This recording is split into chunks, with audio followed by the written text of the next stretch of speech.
Hi, and welcome to Game and Read. We're here today for our next episode, Ladies in Space. Ladies in Space. Peter read Cinder by Marissa Meyer. It's the first of the Lunar Chronicles. And I played Metroid Fusion. So I read Cinder for this week's assignment, and this is our third YA book we've done. We also did The Golden Compass, which we paired with Link Between Worlds, and we also did Aragon, which we paired with Skyrim. And I gotta say, I think this ties for me with Aragon in that I like the premise, I like what they were going with, but there were certain parts with the execution that I did not enjoy, and I think a lot of that might just be because I'm an adult. I'm looking for certain things a little bit differently than I might when I was, 15 or younger or a little bit older, and so I just don't know if I can bring myself to fully enjoy a YA novel like I could maybe 10 years ago. That being said, I think the story of Cinder is really interesting. You've got this cyborg girl in the future, 36% of her body is robotic, artificial, and she's being raised in New Beijing in crazy future kingdoms by an evil stepmother, or a very mean one. Kind of draws the line with how evil she is. With ambiguously evil. And with an ambiguously evil mother, her two stepsisters, and the main issue going on in the world at this time is that there's this big crazy plague going around that's killing a bunch of people, including her adoptive father, who passed away a few years prior, and there's some intrigue going on with the moon people. People live up on the moon, hence the Lunar Chronicles is the name of the series of books, and they are they've got weird abilities and are politically kind of assholes to everyone on planet Earth. They're not good people. No, they're not. They're human, but slightly changed evolutionarily. Anyway, Cinder gets wrapped up in all this when she meets the prince of the kingdom she lives in, and things kind of go crazy from there. I don't want to get too big into whatever happens, but overall, I liked her as a character. I think she skirted that line of being interested in, she's a mechanic, she's a toughish person, she, takes a lot of crap and has to deal with it, but at the same time she does have kind of what you'd expect in certain YA novels, mainly targeted towards, I'm guessing, teenage girls for the most part. She's interested in boys, she sometimes is self-conscious about how she feels and all that, but at the same time she, doesn't consider herself dependent on other people's too much. She's very independent. Even when she's really into this guy, she's like, nope, I gotta go do my own thing. And I did like that overall. She seemed like a very well fleshed out character, so thumbs up on that. That being said, I wasn't digging all the side characters. Some of their motives seemed just kind of random. It is loosely based on the tale of Cinderella, hence the name Cinder. So we've got the evil stepmother, stepsisters. The prince. There's the prince. There's a couple other people who you could say take the role of maybe a fairy godmother type thing. And those just, I felt like that wasn't necessary to make a good story. I feel like if you just gave me crazy future space girl on planet Earth, that would be cool enough without having to tie it into this classic fairy tale thing. But I understand why it's there. It's definitely enjoyable for the most part. I have to say, I love this book, and that's it fine. pains me a little. I don't mind if anybody likes this. Because I did Ella Enchanted for a recent TBT post, and it's also based on Cinderella, and it reminds me of this book, and I love them both. And that's great. It breaks just a little tiny itty bit of my heart. I personally really like the story. If somebody read this and go, I really like that story, I would not fault them at all. I might ask them a couple questions about what they thought about a couple things that I didn't like a ton. Mainly how humans don't like cyborgs very much, but cyborgs in this book are pretty much humans with prosthetic organs and limbs. That's a little sketchy. Which, I get that. I don't have a good analog to that, because if I see somebody who's got a prosthetic leg, I'm like, you're not even human. No, they're plenty human. They just lost a leg and have something else. So Fair point. but they're treated as second-class citizens in this universe without a great explanation, at least in this book. I don't know if that comes up more later or if they just kind of ignore that in the future. But it's a major part of this book. Cinder is kind of ashamed of her status as a cyborg. She hides it from people. And I just didn't really understand that. So I was just a little confused and it didn't get a great explanation. But if you like it, great. I personally gave it 2 stars on Goodreads. I would have given it 3 if not for probably that whole cyborgs are bad for some reason. For this episode, I played Metroid Fusion. You play as Samus, who is the main character of the Metroid games. I already loved Samus, mostly because I play her in Super Smash Bros. She's the only one I kind of know how to control well, so I always thought she was cool. Plus, she's blonde, and I'm blonde. Yeah. Anyway, but I'd never played a Metroid game before. So this was my first Metroid game. You play as Samus, and you have been sent to the space station, which has been taken over by X, which is this virus, and it infects things and people and takes on their body shapes and is terrible and killer and all this terrible stuff. Very body snatchery. Body snatchery, except Samus has to go save the day because Samus was infected with X, but she got better, and now her suit can absorb X, and it actually gives her health.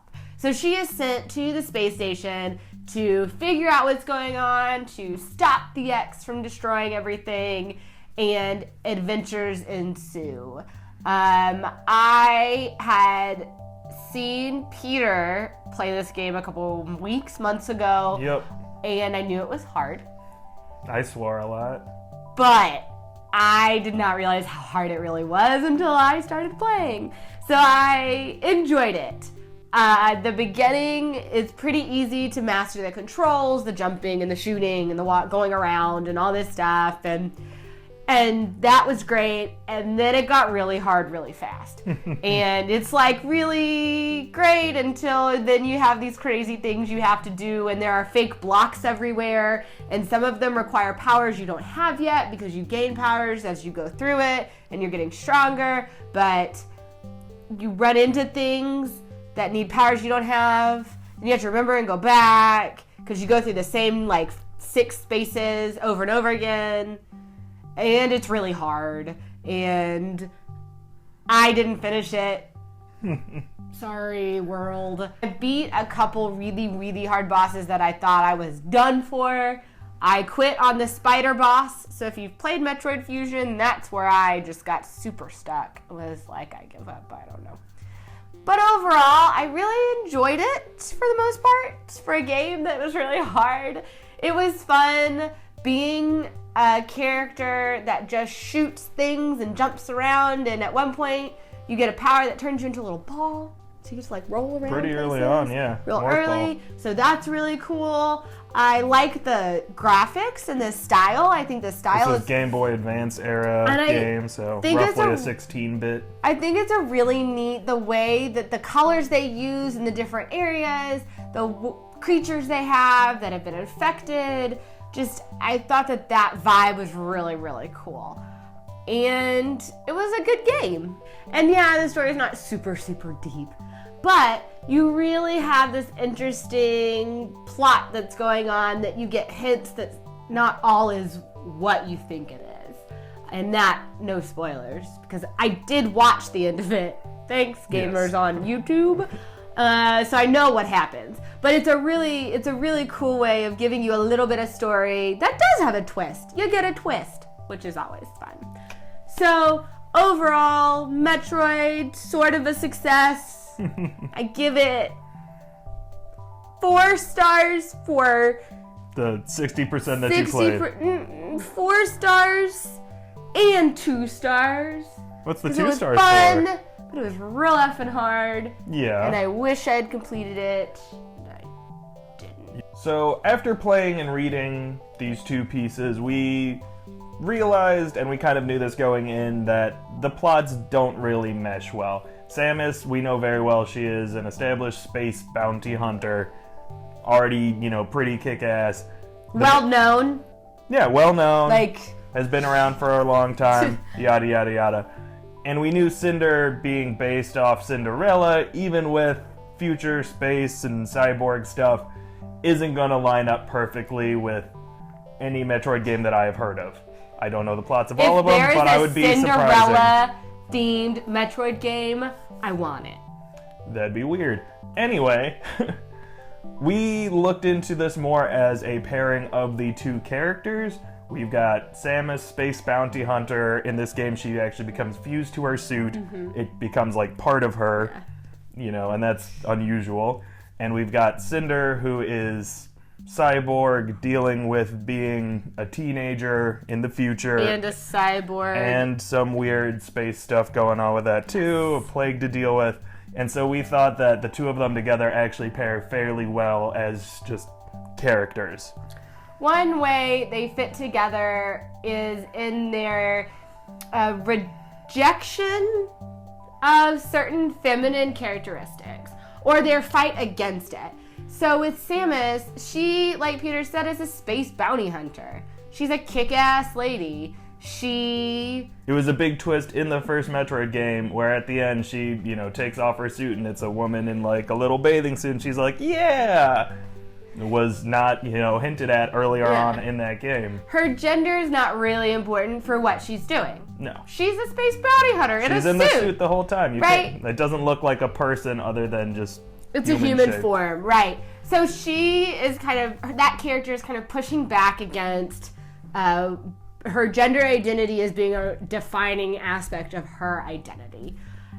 The other hand, we have Cinder, who also pushes back against some of those feminine characteristics. She's considered to be really unladylike, especially when she's compared to her stepsisters and her stepmother. She is a mechanic. She is independent. She's outspoken. I mean, she is not this frou-frou, super girly girl. On the other hand, she is still a teenage girl, so she sometimes is worried about her appearance. She's, is concerned traits about... all teenagers can relate to, feeling self-conscious. But that's a teenage thing, I think, more than a girl thing. Yeah. So that's really interesting to see how both of these characters kind of push against the stereotype of woman in their respective But at the games. same time, it's not in your face. Samus is just established. She's never like, yeah, and I kick butt and I'm a woman. She's just great and happens to be a woman. And Cinder, it's never really like, it's never like a comparison between if she were a boy or if she were a girl. It's just she is who she is and that's it. So I thought that was pretty nifty.